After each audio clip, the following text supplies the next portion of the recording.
let's give it a shot.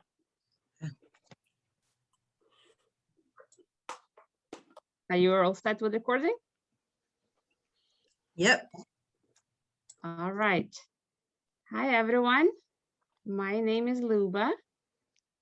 So let's see. My background is, if you didn't get a chance to look at the bio, my background is all computer science. I studied undergraduate and graduate degrees. I became an Agile coach eventually after kind of wearing a double hat between a Scrum Master and an Agile coach. And then I became a manager and built a team of Scrum Masters and Agile coaches in a couple of companies.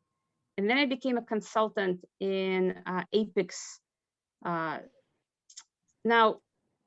what I'm talking about here in the book you see in my background really has nothing to do with Apex. This was my memoir that I wrote this past year. And so, but there are a lot of stories in there, and one of which I actually kind of took out of the book that I wrote, and hence this keynote. Now, can everybody go on mute because I just heard some echo. There we go. Thank you, Linda, for turning your camera on. I love seeing people. It actually, for a presenter, it makes a huge difference, right? So I get my energy from you guys. So if you want me to be even more energetic, then if possible, please turn your cameras on. It's very helpful. All right, so the art of persuasion. How learning skiing made me a better coach. All right. So how, I'm sorry, can you go on mute, whoever just joined? We're gonna do this, shall we? All right, so how often have you attempted to persuade someone to do something and they would just say, no, thank you, or without thank you, just no. Now, I'm not talking about teenagers doing house chores. This is way outside of the scope for this presentation. That one is way too difficult. Although my kids often do that these days, so it's possible, but definitely more difficult. So let's talk about how, just in this presentation, you will just learn how to get people to go from just no, just plain no, to maybe not 100% buy-in, but at least just, willingness to experiment. From 100% resistant to just willing to experiment. Now, I'm qualified to speak about it because not only I've been in IT for over 20 years, I've been an Agile coach for about a decade, a digital transformation coach, and I've also been a ski instructor for many, many years. I'd say 17 to be exact. So I was in a position to influence people, hundreds of people, without them, in many cases, in most of the cases, directly reporting to me or having to actually do what I ask or what I tell. Now, ask versus tell is a topic of its own that we're going to talk a little bit about at the end, because that also does make a difference in persuasion. Now, there's some people that just always need proof that someone is qualified. When you can talk about persuading other people, there's some people that trust you right away and some that you have to earn their trust. So I figured I'll just put this my proof in writing that I know what I'm talking about. It's a good one. It's a good testimonial. So I'm going to share my personal story of how my husband tried to persuade me to ski. Now, I met him, I was very young, I was 18. And there was no way to convincing me. He tried a lot. And what are some of the reasons why I was resisting? So reason number one, the little girl, by the way, in the yellow jacket is one of my daughters. A few years ago, she was on the poster at Loon Mountain, which was very cute. So I was not young and restless. I wasn't old. I was 18, but it wasn't really my passion. It wasn't something that I dreamed about when I was a kid. It's not like I was waking up every morning thinking, what could I possibly do today? Like I really want to learn how to downhill ski. Mm-mm. It was his idea. He had the vision. He had this vision that if we were to get married and have children, the only way for us to be a skiing family is for the mother to ski. He was very kind of sure about that, like just so sure. He just knew that that is the only way. And for me, didn't see it, didn't care enough. So I would say no. So that was one reason. Wasn't my idea. Second reason, so in Russian, there's this expression, which is a cow on ice. It's the closest picture I could find. But the cow on ice really means being clumsy. So I had this fear of, I was not athletic at all growing up. I did a little bit of dancing, but it wasn't competitive. It was more for the soul. There was no crazy stuff, no splits, no cartwheels. And so to me, I really didn't want to embarrass myself, in front of this really good looking guy who I now proudly call my husband. I was embarrassed. So I didn't really want to do it. I had no money printing device. Sadly, I still don't. But that was a huge concern. It's a very expensive sport. We were both students, so I didn't really have any money. So that was another thing. So there was financial fear. Now, he managed to persuade me to do it once. So he managed to persuade me to experiment. It was for a couple of different reasons. First of all, in general, I'm a very easygoing person. I'll try it. Now, it took him 2 years, but it backfired him.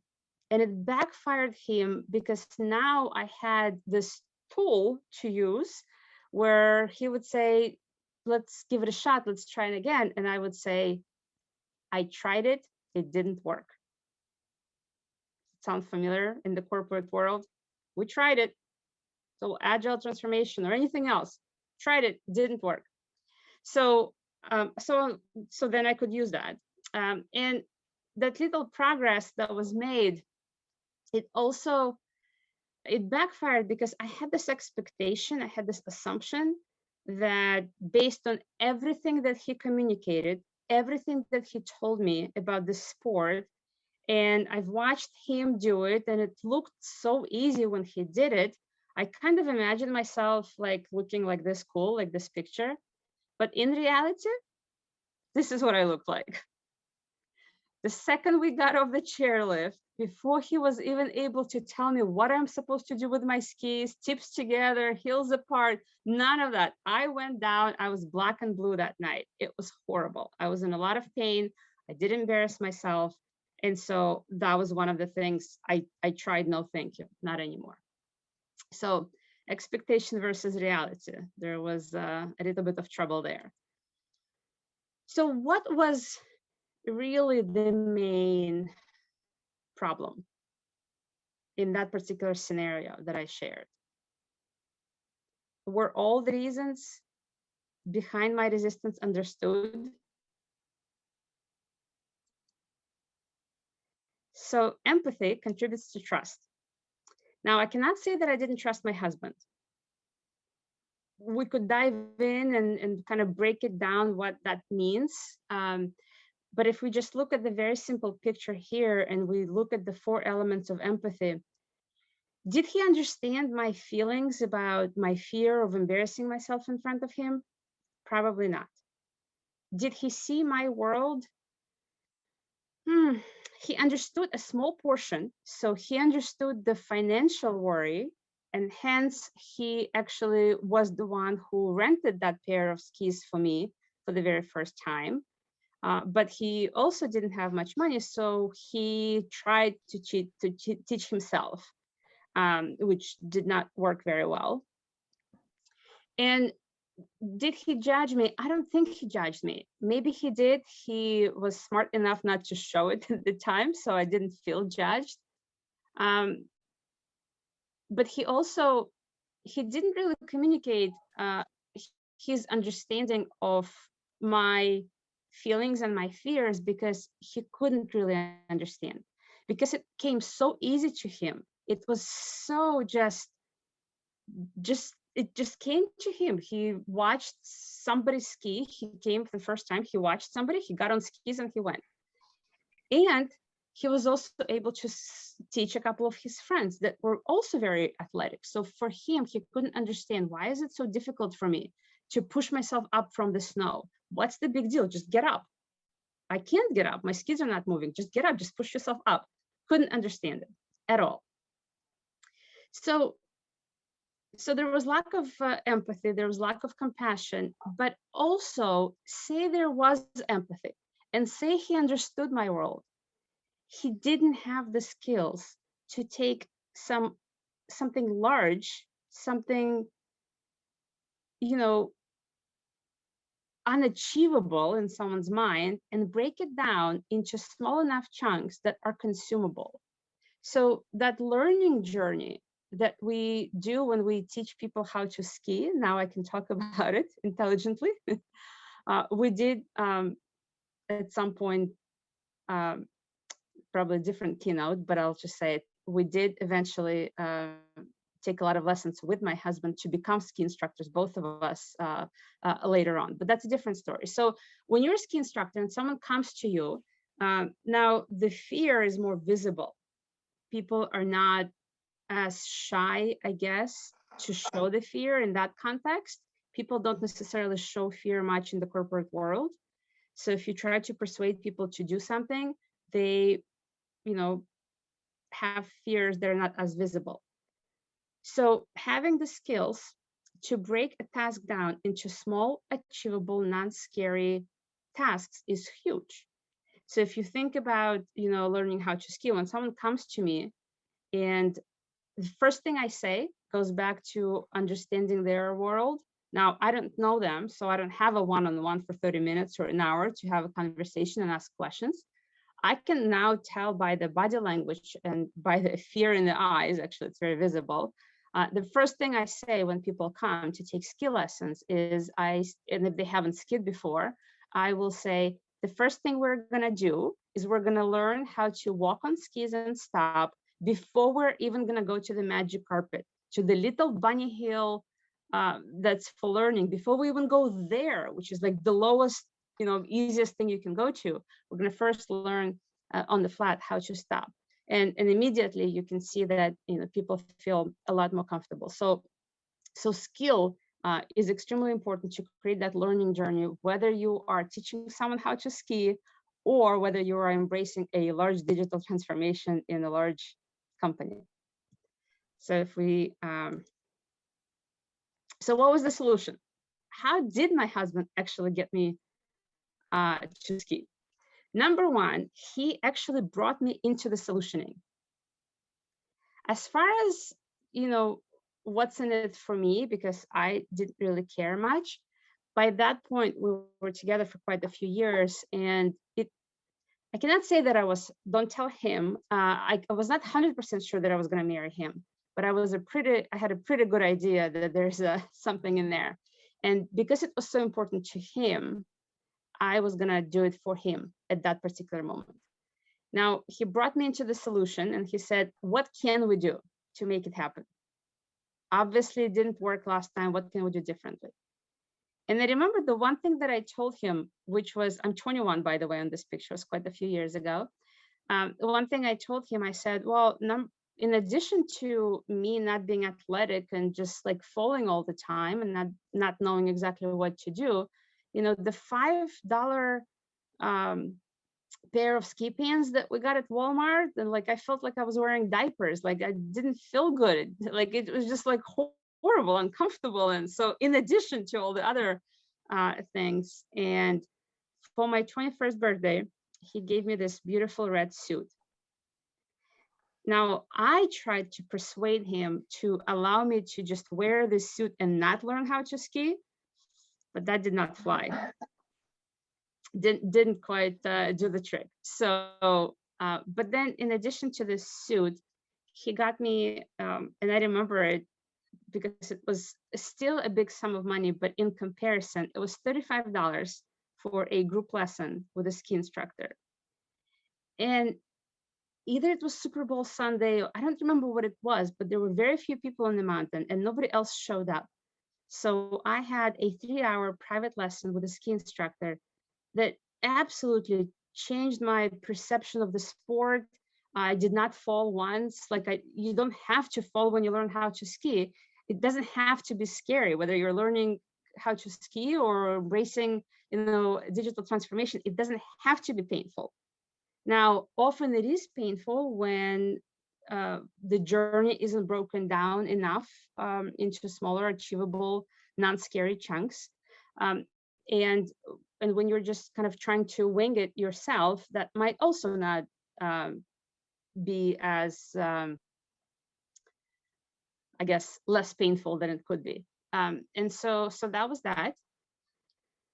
We had the professional coach coming to the rescue, which really I would have to say, literally changed my life and our family. And both of my kids, we have 2 girls, are not only skiers, but they are both downhill ski racers. So I became a race mom as well along the way.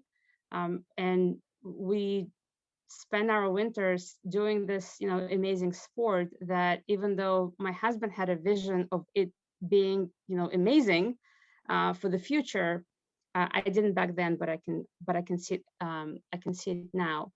And so this story isn't about skiing, and it's not about, but just in general, it has certain points to get across, whether you are trying to persuade someone to do a sport in their sphere or in the corporate world. If you're trying to get them to run an experiment or do something that it's going to solve their pain point, but they're just resistant, there's certain things. So first, what's in it for me?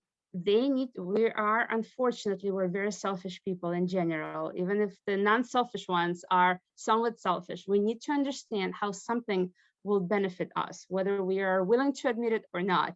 So if you're trying to persuade someone to do something, you have to understand their world. Remember that picture with the empathy? What's their world like? When we talk about not judging, and think about, in the last week, has anyone complained to you about somebody not doing something, whether it's, leadership not addressing something from the survey they gathered, whether it's, a product owner not being empowered to make decisions, or maybe an executive said that, the teams aren't working fast enough. Whatever that may be, understanding their world is extremely important if you're trying to persuade someone to do something in a different way.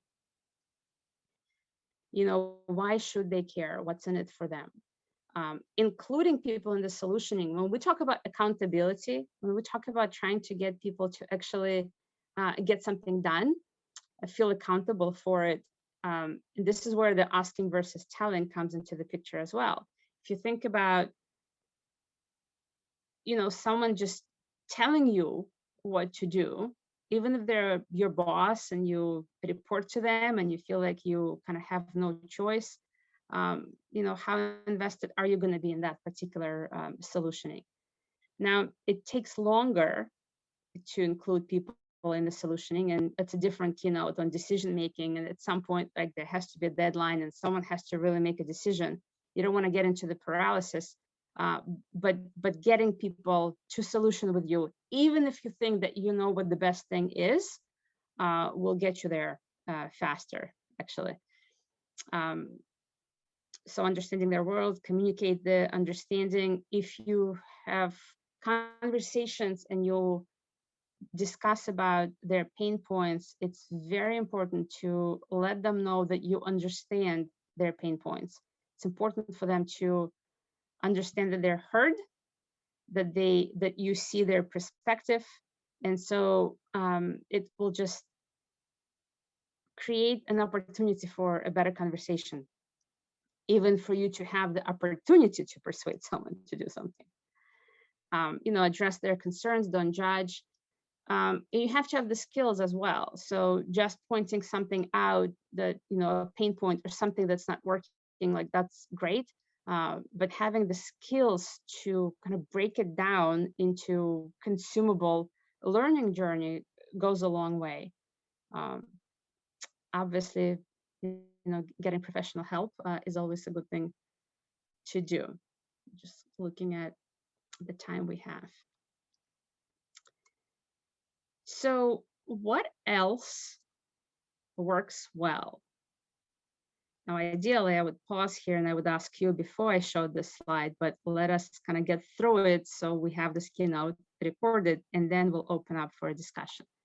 So what else works well? My favorite way is to plant a seed through the conversation. So not forcing anyone to do something.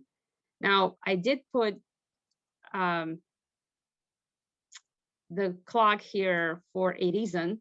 It's because it takes longer. Planting seeds and kind of watching people consume it and process it and think about it and even then come back and present it as their own idea, which is perfectly fine, by the way. That's great. That means you did a wonderful job.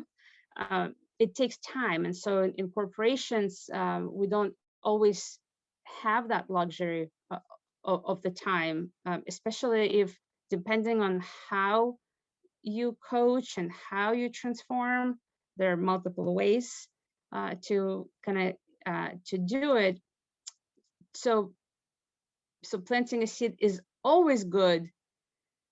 Often, because it takes longer, there's no patience for it, and so we kind of sabotage things by rushing things too much. So when we talk about planting a seed, have a conversation to understand pain points. Ask if they have a solution already in mind, because if you start proposing your solution, but they already have something in their brain going on, and like it's been cooking up there for a while, they haven't even gotten a chance to experiment with that idea that they have, and now you're proposing something else, that also might be a reason for them to just say no. Mention how your proposed solution would solve their pain point, but without forcing and without telling them that they have to. Just mention how it might be worth running an experiment.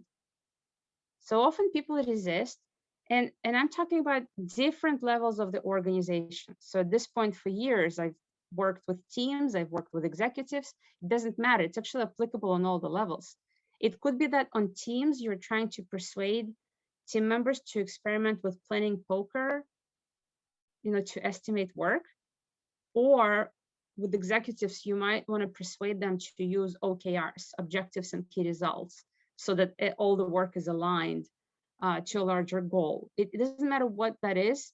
If you position it as, running an experiment, it doesn't sound as scary, because they know that if it doesn't go well, they can always go back. And so it's not permanent. And it's just easier to consume and be willing to experiment. And mention other use cases where a similar pain point was solved by running this experiment. So you're not even like proposing to run this experiment for them. You are just casually, I want to say mention over coffee, but we're not in that world, hopefully soon. But those are actually, those cooler conversations, or, you're getting some water, you're just mentioning some win, something that happened that on a different team or with a different executive, different business unit, doesn't matter. You have a big smile on your face, that CTO asks you, what are you so happy about? And here, your opportunity to plant that seed. And the thing is, perhaps that particular CTO on the way back to his office will think about it, and hopefully, right, we'll come back and say, listen, so that experiment you mentioned a couple of weeks ago, it's true story. It has happened in my professional career, that it has happened. And I would plant seeds without even like strategically trying to plant the seed. It would just happen. I'll talk a little bit about other examples of how planting seeds had worked in my experience. But this is a very important one. Understanding if the person you're trying to persuade is assertive, amiable, or analytical. And we're talking here about social styles. And I will pause here for just a second and open up for questions. But just to give you like a very, very quick description, when I talk about social styles, is there are folks that they're very assertive. They like to tell folks what to do, and they're very driven by results, delivery. It's not that they don't care about people and they don't care about feelings. It's just that if you think about how they prioritize delivery over feelings. Amiables are all about feelings. It's not that they don't care about delivery, but it's how you prioritize it. And so in analytical folks, it's all about data. It's all about data. If you don't have data, there's no way to persuade analytical folks. You have to prove them your point. And so when you're trying to persuade someone, knowing what social style they are, there's a different way to actually formulate that experiment that you're proposing. And it might be the difference in a couple of words and what you say and how you say it that would actually get them to go from just brushing you off and just being totally resistant to at least, you know, start listening and maybe willing to experiment. Now, this is the very last slide that I have. So I am gonna maybe stop sharing so that I can see everyone. Hold on 1 second. And I will get the chat window going. So let's talk first about, have you ever tried to persuade someone and were not successful? Let's just go with yes or no. Yeah. Anyone wants to share a story?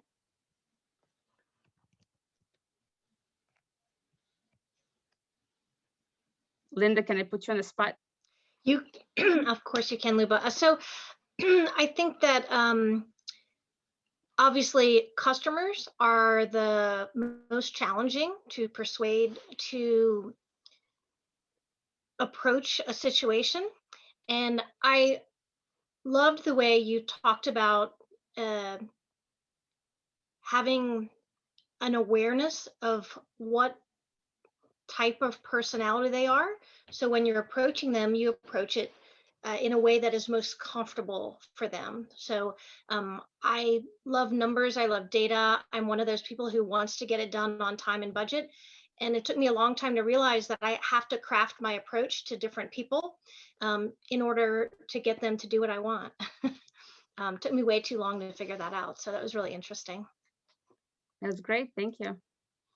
Anyone else wants to share? Lauren, you're nodding. Do you want to talk to us? Yeah, that part really resonated with me as well, because you know, actually some of my favorite things to do is to try to figure out you know, people's personality types within different frameworks.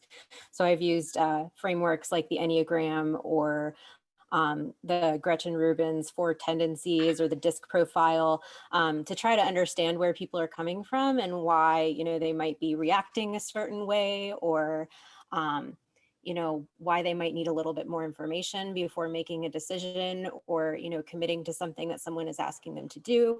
So, so yeah, I can definitely relate to that. You know, it's interesting when we talk about personality types. So back then when I was 18, I knew absolutely nothing about it.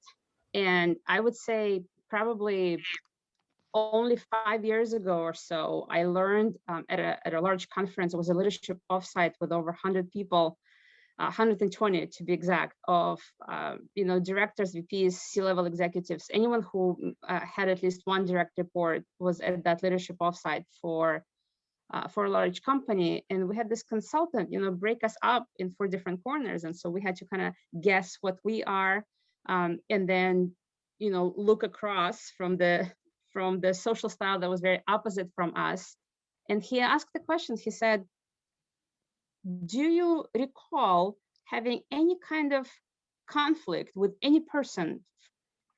It erupted. 120 people started laughing because I was in the amiable corner, and I looked at my 2 ex-bosses who were right opposite from me, and I remembered all of our heated discussions. And what I also realized then, which was interesting, so at that point, I realized that because I care about feelings and I care about people, and my husband, going back to my skiing story, is as analytical as they get. Just communication isn't necessarily on the same level, but not because he's a bad person, he's great. But it's just the difference. And it wasn't just with skiing, but with skiing too, right? If you go and you get to the top of the mountain and there's a beautiful view, and you stand there and you're like, oh my God, this is heaven, right? And my husband would say, come on, we only did 20 runs. So there's just a difference in how we're wired. And then after that particular offsite, not only I understood, and I actually teach social styles. When I do leadership workshops, I always do the kickoff with the social style and all the leaders identifying where they are and talking about the conflicts within the last month with each other, because it matters. And even right now with, I'm kind of in the middle. My husband is very analytical. My older daughter is extremely expressive, as far away from my husband as possible.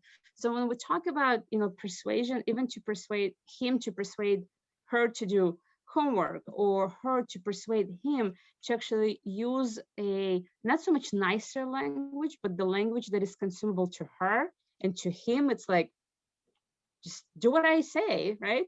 And she's like, but you didn't even ask me how I want to do this, so include me into the solutioning. And so we have this conversation about persuasion in all the different directions, and how social styles actually play a huge role in that, in anything we do. Anyone wants to share a story with us? Go ahead. Hi, this is Shilpi. Yeah, I really liked your tips, and maybe can you give like some examples? So, for example, a personality who's very assertive. So, what would be your approach to handle this kind of personality? Because, like, I think this is one of the toughest nut to crack. Yes, and because I was not. So one thing to realize, it's not that one is worse than the other. It's really understanding it, and also understanding yourself, and understanding how important it is to be able to switch from one to the other based on the situation you're in. That's the key. So one example I can tell you. So I was in a position to build a team of Scrum Masters and Agile coaches. My boss had like a certain vision of how it should be done. So he came to me and he said, you need to hire 12 coaches. Why 12? I asked. Like, where did that number come from, and why? And why are you telling me how many coaches I need to hire in order to support all of these business units that I'm on the hook to support as the lead of the Agile transformation that you made me? You promoted me to a director of Agile transformation. Why are you telling me how many coaches I need to hire? It was a very interesting conversation. Now, when I first approached him, this was interesting because I'm all about feelings and people. My thing was, so let's talk about if you want to do certain things quickly. That's the reason he wanted to hire a lot more people. He wanted to achieve certain results in under a year. And so he thought, throwing more people will do the trick. And so, of course, my thing was, what are we going to do with that whole team later on? Am I going to have to fire them all after we achieve it? How are we going to? So then I said, are we going to force all these directors of engineering to just do whatever we tell them to do? Yes. No, I don't want to do that because I'll be the one, having to tell them what to do. And that's not my style, which was also a really good learning experience, because as an amiable who cares too much about people and feelings, the flaw of the amiable is you don't make decisions fast enough, because you always want consensus, always. And so getting a consensus takes much longer. So you have to know at which point you actually have to become a driver and make a decision and set the expectations that, yes, I'm going to get consensus, but by Friday, 5 o'clock, I'm going to make a decision. So there's certain things that you realize. Now, had I known what I know now, I would probably phrase it in a very different way. I would mention words like delivery, metrics, because that's the language he spoke. He didn't speak feelings language. He spoke delivery and the numbers. And so if I had positioned my discussion with him on delivery, and yes, I'm thinking, okay, if we rush it too much, then we are, forcing people to do certain things. But if I said, if we rush too much, it might affect their delivery dates. Now I'm speaking his language. And more than that, if the delivery dates is an issue, that makes him kind of not look very well, and there are financial consequences. So, right, delivery dates, financial gain or loss, assertives speak that language. And do you have some suggestions how to promote this culture, like of empathizing and really understanding? Because it's like it cannot be one way that I mean, of course it helps us to understand, but then like I think within a team, like it makes more sense when others as well move towards this. So I think it's very useful when it grows as a culture in the team or an organization. Yeah, it's interesting you mentioned culture, and I'm absolutely happy to connect, guys. You can look me up. My name on LinkedIn is exactly like it is here. Leadership. So when you talk about culture is one of those, it's very difficult to kind of feel in touch and know exactly what to do to magically have the culture be the way you want it to be. It has to start somewhere. So if you think about how you can kind of break it down, so first of all, leaders have to lead by example. You can create a certain culture within your bubble, within your team, by leading by example. People do watch and absorb, and that's how you plant seeds. You could have lunch and learns where you have presenters talk about things like social styles.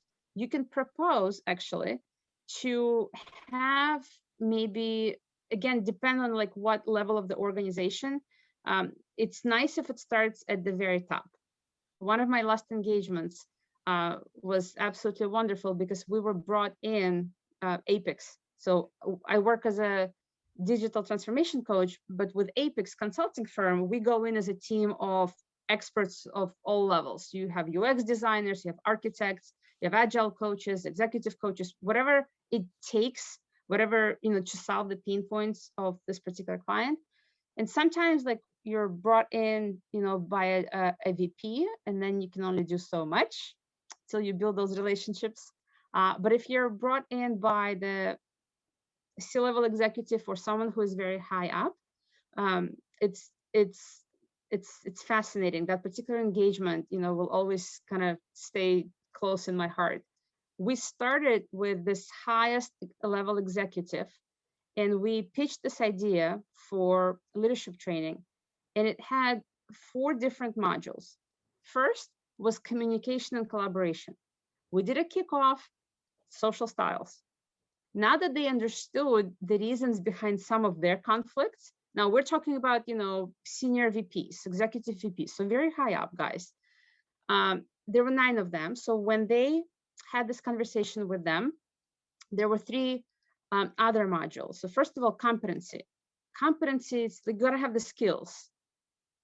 So if you're a leader, what are those leadership skills? What is servant leadership? You know, and it's interesting, like if the 9 folks that are there, if their boss is leading by example, if he's also in that training and he also shares examples and his vision, and if we you know, watch a video by Simon Sinek and it's something inspiring and he says something inspiring about the change in the mindset and all of this. Now, this particular guy was very much into it already, but sometimes it needs some coaching.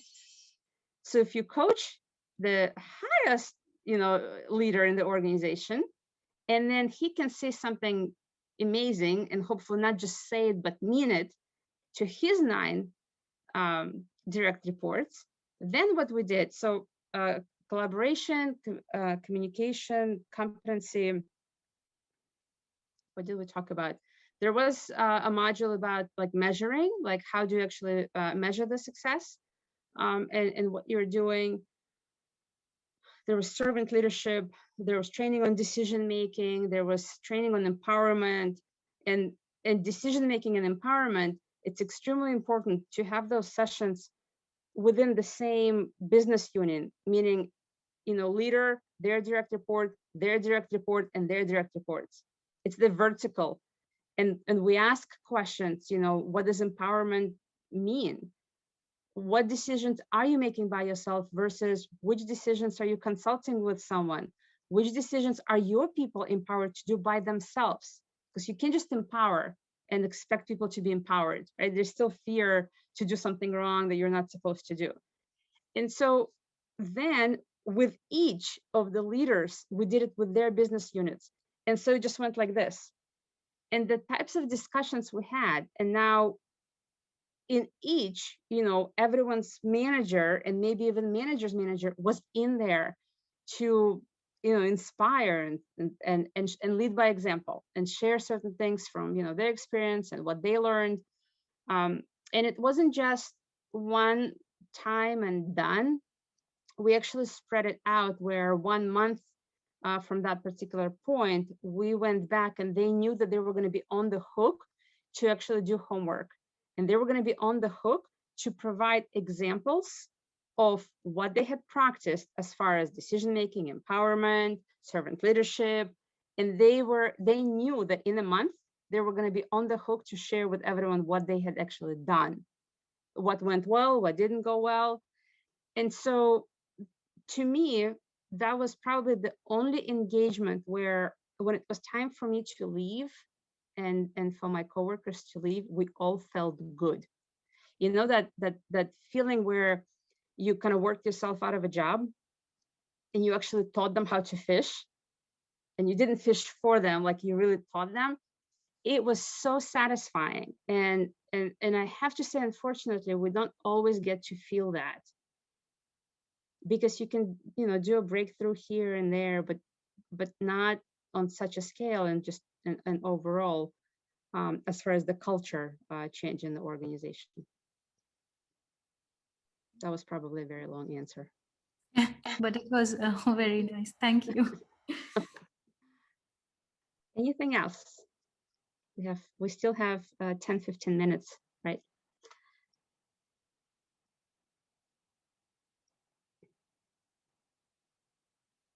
Carrie, anything from your world? Anything you want to share with us or ask?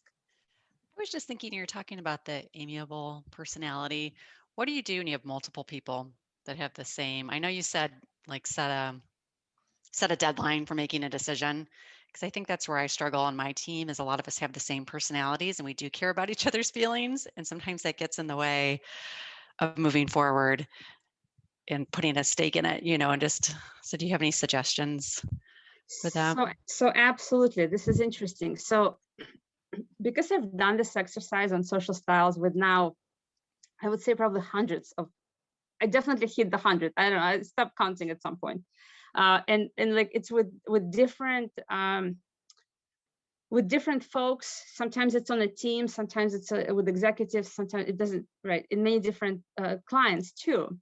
So decision making is tough if you have all the amiables. Now, it's tough if you have all the amiables that are not aware that they're amiables. So it's the self-awareness. If you think about building a team, actually, that is also very important. The most, I don't know if highly functional team is the right team, but like as healthy or as good as the team can get, you will see that there is actually a distribution of the default social styles. Now, and they're closer to the middle. There's actually a social style quiz that you can take, the official one with like numbers to put people and use that for a conversation. So the tough one is if you have like the extreme, if you have a social style that is like as default as it gets, like far away, like super amiable or super analytical. If you have people that are closer to the middle, it's easier for them to actually go from one to the other. And it's the training, right? It's the awareness. The second you become aware, you have no idea. For me, it was like a light switch. It's like, oh my God, I do take forever to make decisions. It was just this aha moment that all this frustration for my poor boss, who was very result driven, he would make decisions very quickly. Like, here, now, you do this now, and you do that now, and you do this now. Boom, done. Everyone is pissed off. Everyone is miserable. But guess what? The decision is made, and there's some actually results, whether people are pissed off or not. And so it's just I think it's the awareness. That's where it starts. Thank you. That was helpful. I do agree with that. I think I don't think I always thought myself of being that way all the time, but I do realize it slows me down. So that's helpful. Thank you. Another example I'll share with you, which was a very interesting example. So I ran this session. It was 9 of us. This particular guy that I reported to, he was a VP of engineering, and he had many directors of engineering report to him. And besides the directors of engineering, there were kind of other people like me, and then someone who was a program manager, and then someone else who kind of did communications. So it was just a variety of us. So we didn't necessarily work very closely as a team, but we reported to this one guy, and so that made us a team. And so we did this session. It was 9 of us. It was all in person. And I facilitated the social styles. And I decided to just kind of spice it up a little bit, do it in a different way. And so we were all in the conference room. Each person had their own flip chart. So there's my flip chart, there's my name, and then there's 8 more. So 9 flip charts. Now we start at 1, and we are guessing which social style is the other person. So we go around the room, and by the time we're done, you're standing in front of your flip chart with your name, with 8 people guessing what you are. The most fascinating thing was that majority of the people in that room guessed that I was a driver. I was a very assertive driver. Now, I asked them, I said, can you describe a scenario that made you think of me as a driver?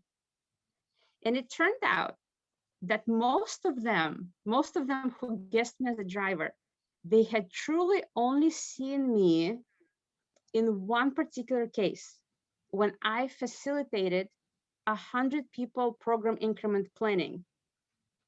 So 7 teams flew from all over the world, 7 conference rooms.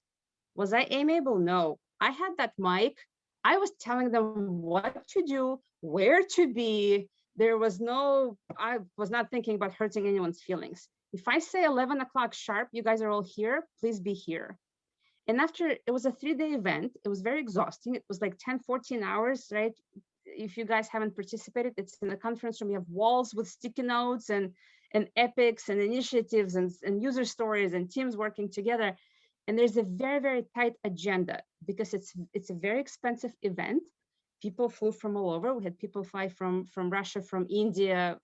And so there's really no room for, you're still nice and you're still human, but it's boom, boom, boom, sharp, sharp, sharp. I had like a bell. My coworker I would say, hey, I think it's time for a bell. It was just like crazy, but we had to get through. And that's the only place where they actually observed me. So of course I was a driver. I was just like boom, boom, boom. But that's when it comes to this whole, you have to be able to wear a hat of something that is not your default based on the situation you're in to get your job done. And that particular boss of mine, when we did this, there were many people also that interestingly guessed him something else, that what he was by default. And he told us the story that he was never analytical until he went and got his MBA from Harvard.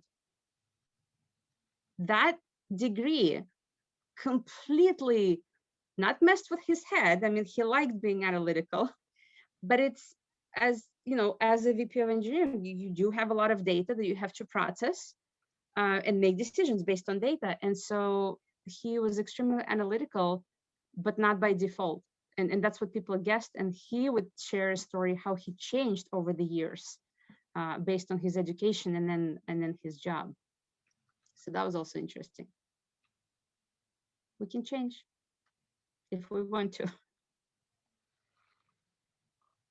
What else? I would say the one thing that I found very refreshing and productive in my Agile teams is I would use the Enneagram to help them understand. So not a test, but a self-assessment process where they would go through and look at the 9 types, they would look at the subtypes, and they would decide for themselves who they think they were, right? Because just because I thought they were some way, it really revolved around whether they had the awareness of themselves. So they would self-assess, and then I would literally take the Enneagram map, and everybody would have one, and we'd write down as people were talking about it where they thought they fell on the diagram. And then I had my own secret map where I thought they really were, and making sure did they have the awareness. And then part of my process as a leader was to help them maybe have a better sense of how others perceive them, because if they think they're one way and everybody else perceives them as another, there's dissonance there. And that's where I found the root of my, I would say my retrospective issues would kind of focus on that, because there were misunderstandings, misperceptions that weren't intended. And the other thing that I would do with those personality types, or what I felt they were, is make sure that I would have like a type 6. This is somebody who's, well, it doesn't matter. I would put types together for certain user stories that I would know that I need somebody who has great ideas, but I also need somebody who's very methodical in writing those ideas down and then communicating them, putting them into a PowerPoint. And those two people aren't the same. So instead of signing it to one person, I would do it to 2. And then I would very clearly say, your job is here, your task is this, yours is there. And all of a sudden, what I found was the team members felt very valuable, because gosh, she knows I'm really good at ideas. And the other person realizes, gosh, I'm really good at listening to someone else's ideas and preparing them. But you know what? I'm not so good at thinking them up, sitting at my desk alone. I can't do it. And then by allowing them to have, in theory, you talk about their weaknesses, right? Because a weakness of somebody who comes up with a lot of ideas is not highly skilled at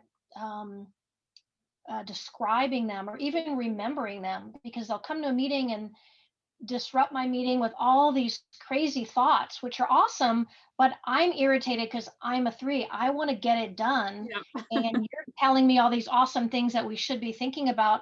I don't have user stories. I don't even know what done looks like. Why are you bothering me?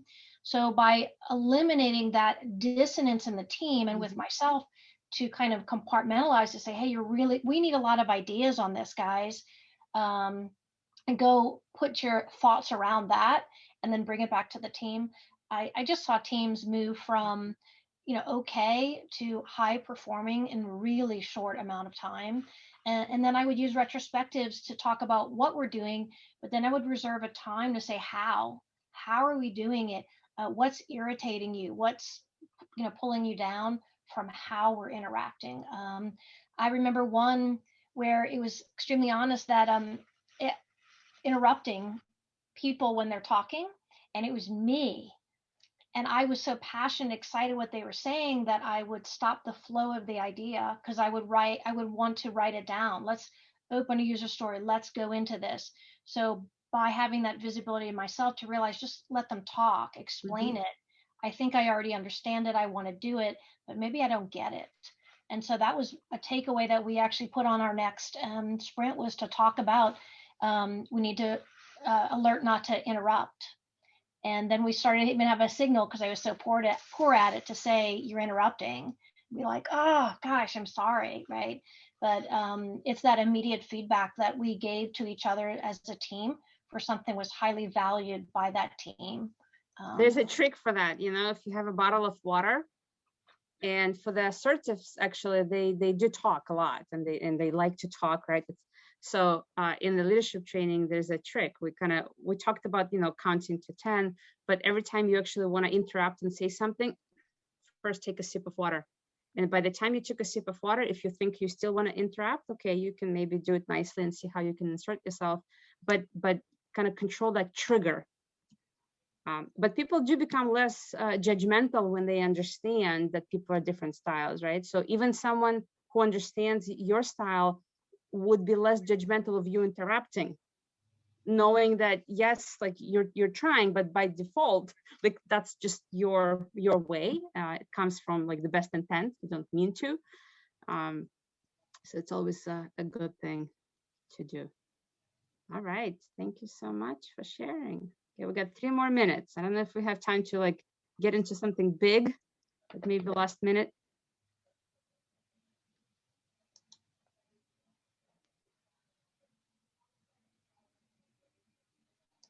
No? Are we all good? We're in good shape? Everyone is going to go now persuade somebody to do something? Hopefully my kids. Good luck with that. I did say persuading teenagers is out of scope for this. No. Luba, I want to say this was different. I've heard a lot of different situational stories on how they tie it into Agile, but you and the skiing and just letting us know your discomfort and your fears and all that, like it really hit home. So this was really insightful. Thank you. And if you guys want to learn how to ski and talk about Agile and leadership, you can always come find me on Loon Mountain during the winter. We can combine the two. And I'm going to stop recording now. All right.